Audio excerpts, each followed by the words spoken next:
오늘은 호주에서 살아보는 게임입니다. 온갖 호주 동물들을 만나고 그들과 사이좋게 지내는 게 목표인 동물 사냥 게임 딩컴이에요. 호주 동물들은 대부분 착해서 모닥불을 그들 발밑에 둬도 차분합니다. 침착히 자기 몸에서 나는 불을 감상한 뒤 인간에게 고기를 제공하죠. 들깨 친구가 타는 거 보고 놀라 도망가지만 캥거루도 착합니다. 불 붙인 인간을 절대 공격하지 않아요. 악어는 태어난 목적에 맞게 들깨를 잡아먹고 인간도 물어뜯습니다. 땅에 돌아다니는 생물은 다 입에 넣어본다 생각하면 돼요. 근데 상어는 많이 다릅니다. 다른 물고기들은 쳐다보지도 않고 오로지 당신이 수영하는 것만 기다려요. 아무것도 먹지 않고 인간 엉덩이만 물어뜯죠. 맵 곳곳엔 호수가 있는데 저는 이곳을 상어 양식장으로 만들고 싶었어요. 상어가 여기에 리스폰 되기만 한다면 처맞은 걸 되갚고 고기도 얻을 수 있을 것 같았거든요. 호수 바닥을 좀 더 깊게 만들어 상어가 살 수 있는 환경을 만들어 봤지만 서운하게도 나타나지 않았습니다. 대신 다른 방법을 찾았어요. 그들이 사는 곳을 찾아 땅 따먹기 하듯 가두는 겁니다. 땅을 파면 흙을 무한대로 퍼올릴 수 있기 때문에 흙 걱정 없이 관측 사업을 할 수 있어요. 마침내 상어를 가뒀습니다. 원래는 나만의 어항 정도로 계획했지만 갑자기 저한테 질문이 생겼어요. 뭐랄까, 이 친구는 물이 없어도 살까? 하는 흥미로운 호기심? 자정이 되면 체력이 급격하게 떨어지는데 그렇다고 삽질을 멈추면 안 됩니다. 침당 피고 잤다가는 내일 아침에 상어가 탈출할 수 있거든요. 떨어진 체력을 음식으로 버티며 한 칸짜리 상어 수족관을 완성했습니다. 이제 상어의 몸부림을 관찰하기 위해 조명을 설치해요. 마지막 삽. 이건 제가 바랬던 건 이런 게 아니었어요. 여러분이 군침 흘리며 기대했던 것도 이게 아니란 걸 압니다. 상어가 점프하며 모래 뱉는 걸 바랬을 건데 어쨌든 이놈은 행복해 보이니 더 덮어줍니다. 이걸로 만족할 수 없어 등에다 불 올렸어요. 괘씸하네요. 다시 모래를 파내서 제대로 해야겠습니다. 아버지는 자주 말씀하셨어요. 할 거면 뭐시든지 제대로 하라고요. 이번엔 상어 밑에다가 모닥불을 설치할 겁니다. 1+1. 상어를 물 밖으로 꺼내 캠프파이어로 구운 건 근래 제가 가장 뿌듯하게 인생 낭비한 시간이었어요. 그렇다고 게임 목표가 상어를 육지로 끌어올리는 건 아닙니다. 이 게임도 괜찮은 스토리가 있는데 사우스시티라는 삭막한 도시에서 살던 주인공이 어떤 할머니가 올린 광고에 속아 강제노동 당하는 이야기예요. 할머니는 자신의 고향 도지섬에 같이 갈 사람을 구했습니다. 그리고 교통비와 숙박비는 평생 공짜라고 했죠. 섬에 도착하자마자 할머니가 침낭 하나 던져주는데 그때부터 당신은 강제노동과 왜 생겼는지 모르는 빚을 갚아야 합니다. 수영해서 도망가보기도 했지만 제가 갈 수 있는 곳은 이 세계뿐이었어요.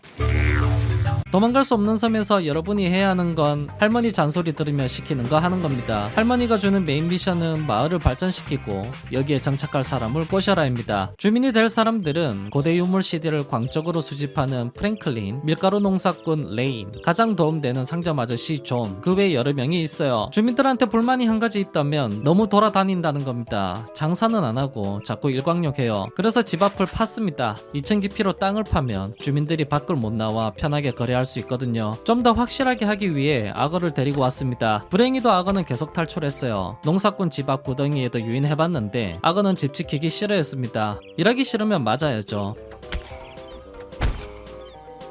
꽃게처럼 여기만 들어왔어도 살았을 텐데. 다음 방법으로 수로를 연결했어요. 집 앞이 물로 가득 찼으니 저는 확실히 못 나올 겁니다.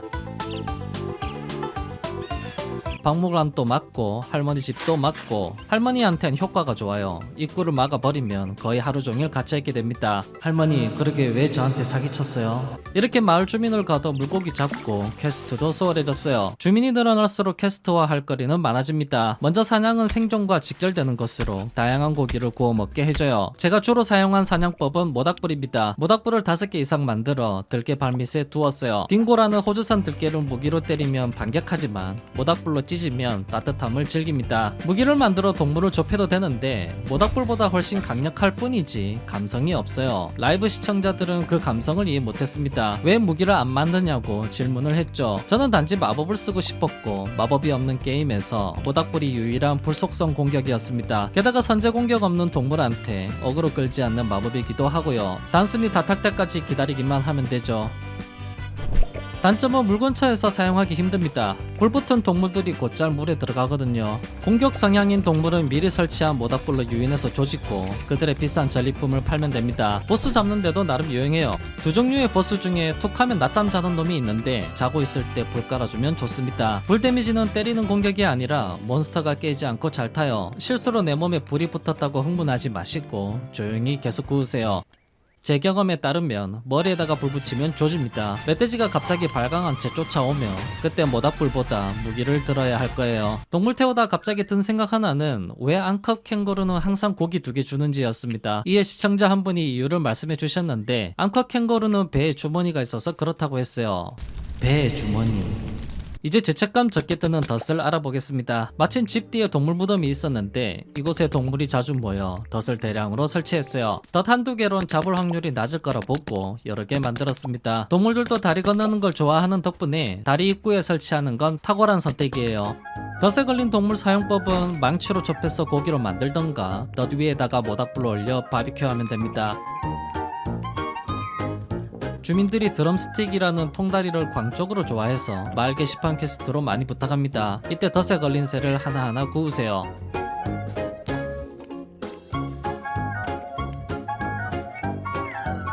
덫과 연계해서 작동하는 기구가 하나 있습니다. 동물 수집 포인트라는 건데 동물 보호소 같은 건가 싶어 여러 개 지었어요. 덫에 잡힌 동물을 여기에 통째로 넣으면 하늘로 갑니다. 안녕히 계세요. 풍선이 터지면 동물이 낙하할 텐데 아무리 생각해도 이건 좀 잔인해요. 선 넘은 동물 이송 장치를 부수고 안전한 동물원을 계획했습니다. 먼저 순도 높은 철을 녹여서 깨끗한 철제 우리를 만들었어요. 칠면조를 포획해서 옮기고 캥거루도 안전하게 포획. 악어는 밥 먹여준다 해도 자꾸 탈출했습니다. 딩고도 탈출하고 이빨 좀 있는 놈들은 편한 삶을 거절했어요. 이에 동물원에 관심 있던 시청자 3분이 참여했습니다. 시청자 한 분은 들어오자마자 딩고를 좁혔고 처맞은 딩고는 더 이상 덫을 부수지 않았어요.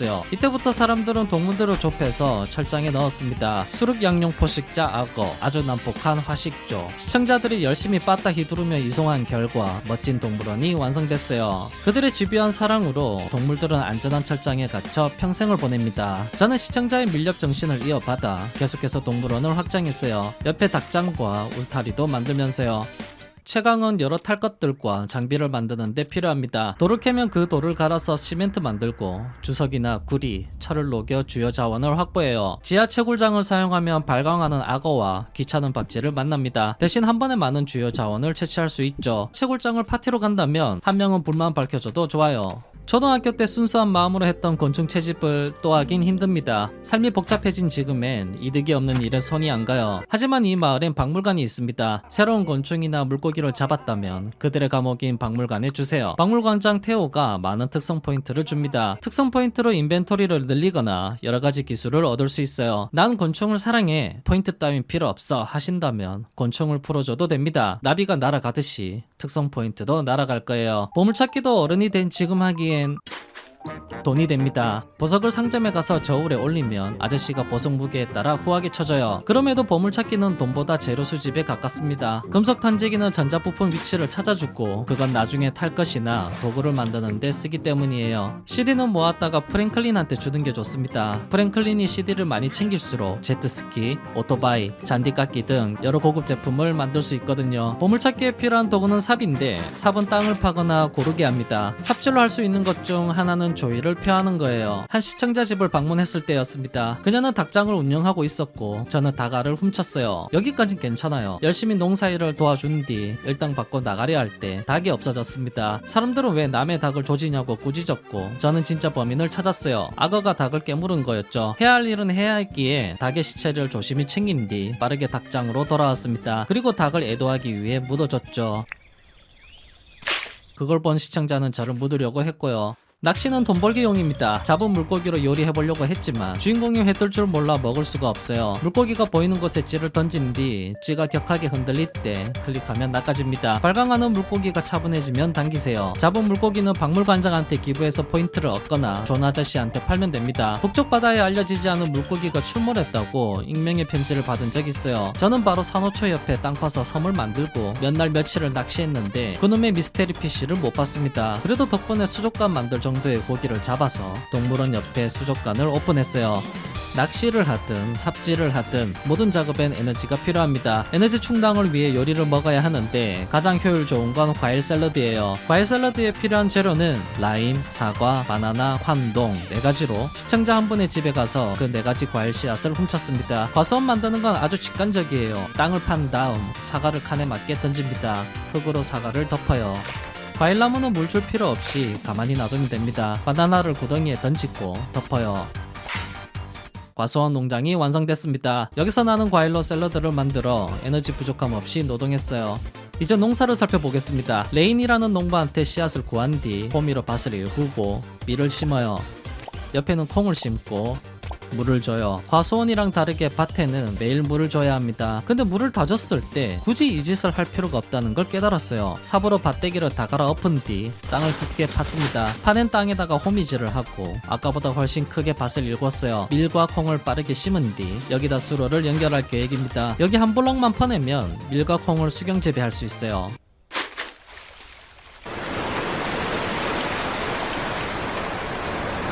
물뿌리기 사용이 안 되는 걸 보니 성공한 것 같아요. 그래도 확인차 비교군으로 옆에 콩과 밀을 따로 심었습니다. 그리고 내가 2시간 동안 뻘짓했다는 걸 알았죠. 물에 잠겨있는 콩과 밀은 물을 먹지 않습니다. 안 그래도 주민이 물이 가득한 밭에 물 주는 게 이상했어요. 개발자가 혹시 이 영상을 보고 있다면 펜과 종이를 준비하십시오. 그리고 받아 적으세요. 밀과 콩은 수경 재배 가능하다고. 근데 사실 저도 모릅니다. 자, 그럼 다음으로 넘어가죠. 농사를 조진 후 그동안 만든 마을을 내려다봤습니다. 좀 어수선해 보였어요. 통일된 느낌 없이 뭔가 불안정해 보인달까? 주민들도 마을을 썩 마음에 들어하지 않는 눈치입니다. 건조하고 지루한 동네로 생각해요. 어떻게 하면 모두가 좋아하는 마을이 될까요? 차라리 그런 주민을 없애는 게 더 나을까요? 에이, 안되네. 마을을 재정비하기로 했습니다. 도시계획을 새로 해서 마을 사람들에게 자유를 주고 동선 최적화로 동물관리와 농장관리를 편하게 할 계획입니다. 평탄화 작업용 기계와 산만 있으면 모든 게 가능해요. 2 hours. 수중도시로 새롭게 단장된 마을을 오픈합니다. 마을의 집들을 드러내고 땅을 깊게 판 다음 수문을 터뜨려 강물을 넣었습니다.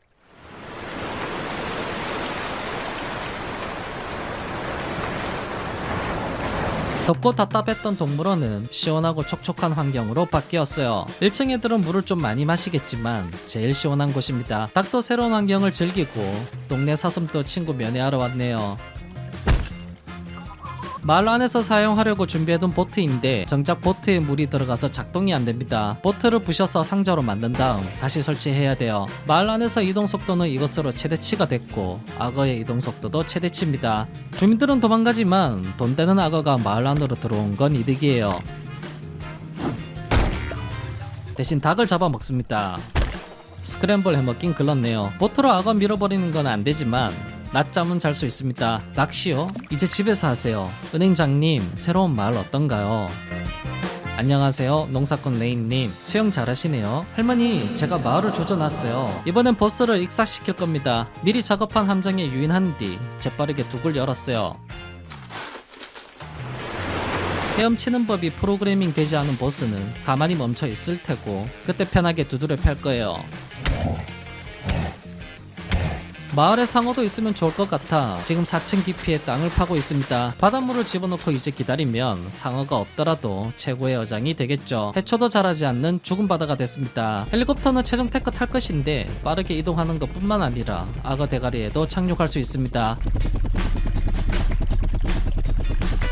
이제 팁을 몇 개 드리면 보트 타고 섬 탈출할 생각은 하지 마세요. 정사각형 세상을 벗어나 맵 시스템이 표시해주는 세상까지 가본 적 있습니다. 거기엔 끝없는 대양이 펼쳐져 있었고 경계선 너머엔 아무것도 없었어요. 상어한테 엉덩이 내주고 꼬시지도 마세요. 여러분도 상어로 덫에 가두고 싶겠지만 아쉽게도 상어한텐 작동하지 않습니다. 이번엔 테이밍 앤 호주 타조를 2명이 같이 타는 법입니다. 2명이 동시에 탑승을 시도하면 한 명은 에뮤를 운전하고 나머지 한 명은 공중에 떠서 같이 다니게 돼요. 친구랑 멀티할 때 유용합니다. 멀티는 스팀 친구만 들어오게 하거나 서버를 공개해 아무나 받을 수 있어요. 저는 공개 서버를 했을 때 안야라는 낯선 사람이 들어왔었고 그녀는 중국인이라고 했어요. 딸과 PTSD가 와서 그녀를 바로 킥했지만 무작위로 사람 사귀고 싶다면 추천드립니다. 힐링게임 딩컴은 나만의 월드를 만들고 싶거나 마을과 주민을 내 맘대로 조지고 싶은 분들에게 추천합니다. 그럼 저의 제멋대로 영상 봐주시는 모든 분들을 존중하고 존경하며 오늘도 사랑스러운 하루 보내세요.